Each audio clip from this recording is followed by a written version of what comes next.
ఎన్ని రకాల పోరాటాలు చేసినా పసుపు రైతు సమస్యలు తీర్చేవాళ్ళు రాష్ట్రంలోనూ లేరు, కేంద్రంలోనూ లేరు. బీజేపీ ఎంపీగా పోటీ చేస్తూ నన్ను గెలిపించిన 5 రోజులకే పసుపు బోర్డును తీసుకొస్తానని మాటిచ్చాడు. మాట సరిపోదని బాండ్ పేపర్ కూడా సంతకం పెట్టించాడు. నమ్మించాడు, దగా చేశాడు, కానీ గెలిచాడు. ఎంత దురదృష్టం.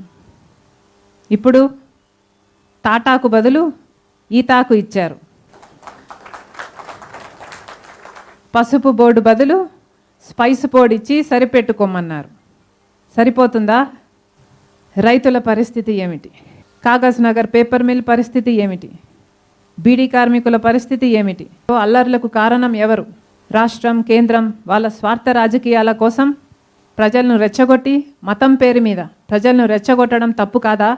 ఈ పరిస్థితులు మారాలి. రాజన్న సంక్షేమ పాలన మళ్ళీ రావాలి.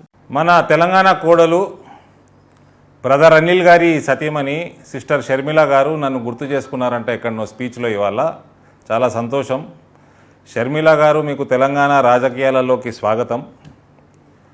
ఏదో అవహేళన చేసుకుంటూ స్పైస్ బోర్డు గురించి తాటాకు ఈతాకు ఏదో మాట్లాడారు. తెలంగాణ యాస భాష నేర్చుకుందామని ప్రయత్నం చేస్తున్నారు. అది కూడా సంతోషమే, నేర్చుకోండి, మంచిదే. అయితే విషయాలు మాట్లాడే ముందు మీరు రాజశేఖర్ రెడ్డి గారి కూతురు అని మర్చిపోవద్దు. సబ్జెక్ట్ అవగాహన చేసుకొని మాట్లాడితే బెటర్. మీ అన్నగారు అక్కడ ఆంధ్రప్రదేశ్ ప్రభుత్వంలో ముఖ్యమంత్రి గారు పసుపు రైతులకి బోనస్ ప్రకటించారు. బోనస్తో పాటు వాళ్ళకు వచ్చిన ధర 6,850. మేము పసుపు రైతుల కోసం పడ్డ శ్రమ, మేము తీసుకొచ్చిన వ్యవస్థ, స్కీమ్సు, ఏదైతే మీ రాజశేఖర్ రెడ్డి గారు మీ తండ్రి గారు రాజశేఖర్ రెడ్డి గారు ప్రభుత్వంలో అప్పుడున్న యూపీఏ 2లో దిగుమతి చేశారే పసుపు, దానివల్ల రేట్లు బాగా పడిపోయి ఉంటాయి. అది ఆపిచ్చి ఎగుమతులు పెంచి ఇవన్నీ చేయడం వల్ల ఇప్పుడు ధర ఎంత ఉందో తెలుసా అండి షర్మిల గారు? మీకు తెలియనట్టుంది పాపం, చెప్తాను వినండి.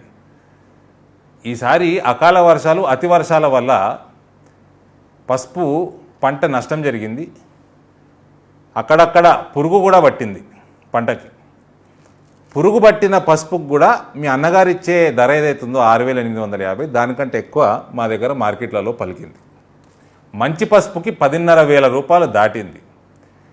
మీ రాష్ట్రం నుంచి, ఆంధ్ర రాష్ట్రం నుంచి పసుపు రైతులు వచ్చి తెలంగాణలో నిజామాబాద్లో ప్రత్యేకంగా ఇక్కడ మార్కెట్లో అమ్ముకొని అక్కడ వచ్చే ధర కంటే ఎక్కువ సంపాదించుకొని వెళ్ళారండి.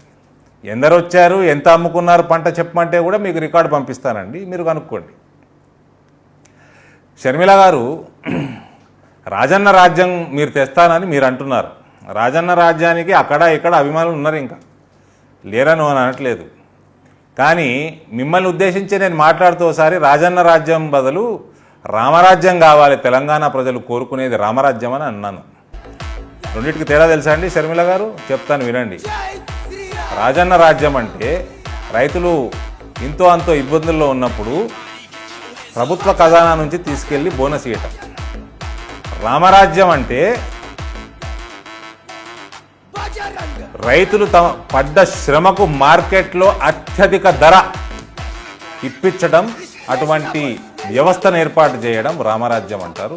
అది మోదీ గారి పాలన. ఇప్పుడు తేడా తెలిసింది కదండి. సో తెలంగాణలో రావాల్సింది రామరాజ్యం. ఇంకోటి అండి, రామరాజ్యంలో కరప్షన్ ఉండదు షర్మిల గారు, మీకు తెలుసో తెలీదు. ఇంగ్లీష్లో ఒక సామెత ఉందండి షర్మిల గారు, if you feed a fish to a man you will feed him for a day or a week. If you teach him how to fish, you will feed him for a lifetime. Sachin Tendulkar కొడుకో కూతురైనంత మాత్రాన వాళ్ళు కూడా సచిన్ టెండూల్కర్ కావాలని ఏమి లేదండి షర్మిల గారు. భారత్ మాతాకి జై.